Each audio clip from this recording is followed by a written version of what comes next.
Hello दोस्तों, आज हम पढ़ने वाले हैं हिंदी व्याकरण के बारे में, जिसमें हम हिंदी व्याकरण की परिभाषा के बारे में जानेंगे, उसके रचना के बारे में जानेंगे कि व्याकरण की उत्पत्ति कैसे हुई। व्याकरण की उत्पत्ति के बारे में जो मत प्रचलित है, हम उसके बारे में अध्ययन करेंगे। यदि आपको वीडियो पसंद आए, वीडियो को लाइक करना, हमारे चैनल को सब्सक्राइब करना और बेल आइकन को ज़रूर प्रेस करना। तो चलो वीडियो शुरू करते हैं। व्याकरण की परिभाषा की बात करी जाए तो किसी भी भाषा को सही तरीके से शुद्ध रूप से बोलने, लिखने और समझने के लिए कुछ नियम होते हैं। उन्हीं नियमों को हम व्याकरण कहते हैं। व्याकरण एक ऐसा शास्त्र है जिसमें उस भाषा को लिखने, बोलने और समझने के नियम संग्रहित होते हैं। यानी हम ये कह सकते हैं कि व्याकरण एक ऐसा साधन एवं माध्यम है जिसके द्वारा व्यक्ति को शुद्धता का ज्ञान होता है, चाहे वो बोलने का हो, लिखने का हो, पढ़ने का हो या फिर समझने का हो। शुद्धता का ज्ञान कराने वाले नियमों को, शब्दों को हम व्याकरण के अंतर्गत रखते हैं। आई होप व्याकरण की परिभाषा आपको समझ आई होगी। चलो आगे चलते हैं। व्याकरण की उत्पत्ति यानी व्याकरण की उत्पत्ति के बारे में दो भेद काफ़ी प्रचलित है। सबसे पहला है जिसमें ब्रह्म संप्रदाय का और दूसरा है इसमें शैव संप्रदाय का। ब्रह्म संप्रदाय की बात करी जाए तो ब्रह्म संप्रदाय का भेद कहता है कि व्याकरण की उत्पत्ति ब्रह्मा जी के मुख से हुई थी। ब्रह्मा जी ने यह व्याकरण सबसे पहले गुरु बृहस्पति देव को सुनाया। उसके बाद बृहस्पति जी ने इंद्र देवता को सुनाया और इंद्र देवता ने भारद्वाज ऋषि को सुनाया। भारद्वाज ऋषि ने अन्य ऋषि को सुनाया ताकि ये व्याकरण हर व्यक्ति के पास पहुँचे, शुद्धता का ज्ञान सभी को हो। इसलिए भारद्वाज ने अन्य ऋषियों को सुनाया और अन्य ऋषि ने आम जनता तक इसे पहुँचाया। लेकिन जब जिस मूल रूप में ये बनी थी उस मूल रूप में नहीं पहुँच पाई, जिसका कारण था यह लिखित नहीं थी। इसलिए वर्तमान में ये उपलब्ध भी नहीं है और इसका कोई अच्छा प्रमाण भी नहीं है। इसलिए शैव संप्रदाय की बात करी जाए तो शैव संप्रदाय में ये माना जाता है कि व्याकरण की उत्पत्ति शिव जी के डमरू से हुई है। शिव में व्याकरण की उत्पत्ति शिव जी के 14 बार डमरू बजाने से मानी जाती है। शिव जी ने जब 14 बार डमरू बजाई तो उससे 14 ध्वनियाँ उत्पन्न हुई।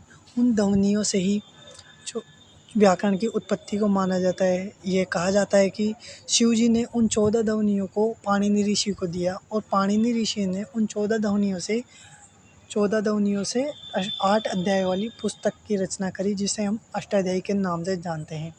बाद में पाणिनि ऋषि ने उन 8 अध्याय वाली पुस्तक पर 1400 वार्तिक यानी सूत्र लिए, जो कि उपसूत्र कहलाए, क्योंकि 14 तो सूत्र थे और उसके अंतर्गत छोटे छोटे उपसूत्र, यानी बाद में व्याकरण विस्तृत हुई तो उसमें 1400 उपसूत्र हो गए।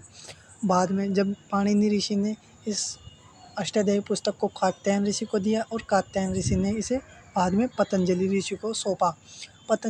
और वर्तमान में हम इसी व्याकरण का अध्ययन करते हैं और यह सर्वमान्य है। आगे चलते हैं। तो ब्रह्म संप्रदाय, इस संप्रदाय के अनुसार व्याकरण की उत्पत्ति ब्रह्मा जी के मुख से मानी जाती है।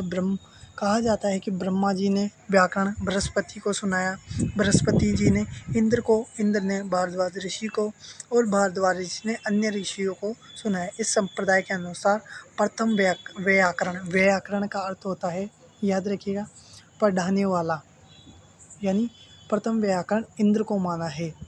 आगे बात करी जाए तो शैव संप्रदाय, इसे माहेश्वर संप्रदाय भी कहा जाता है। माहेश्वर का अर्थ होता है महेश ईश्वर, यानी कि शिव जी का दूसरा नाम ही महेश है, महेश ईश्वर।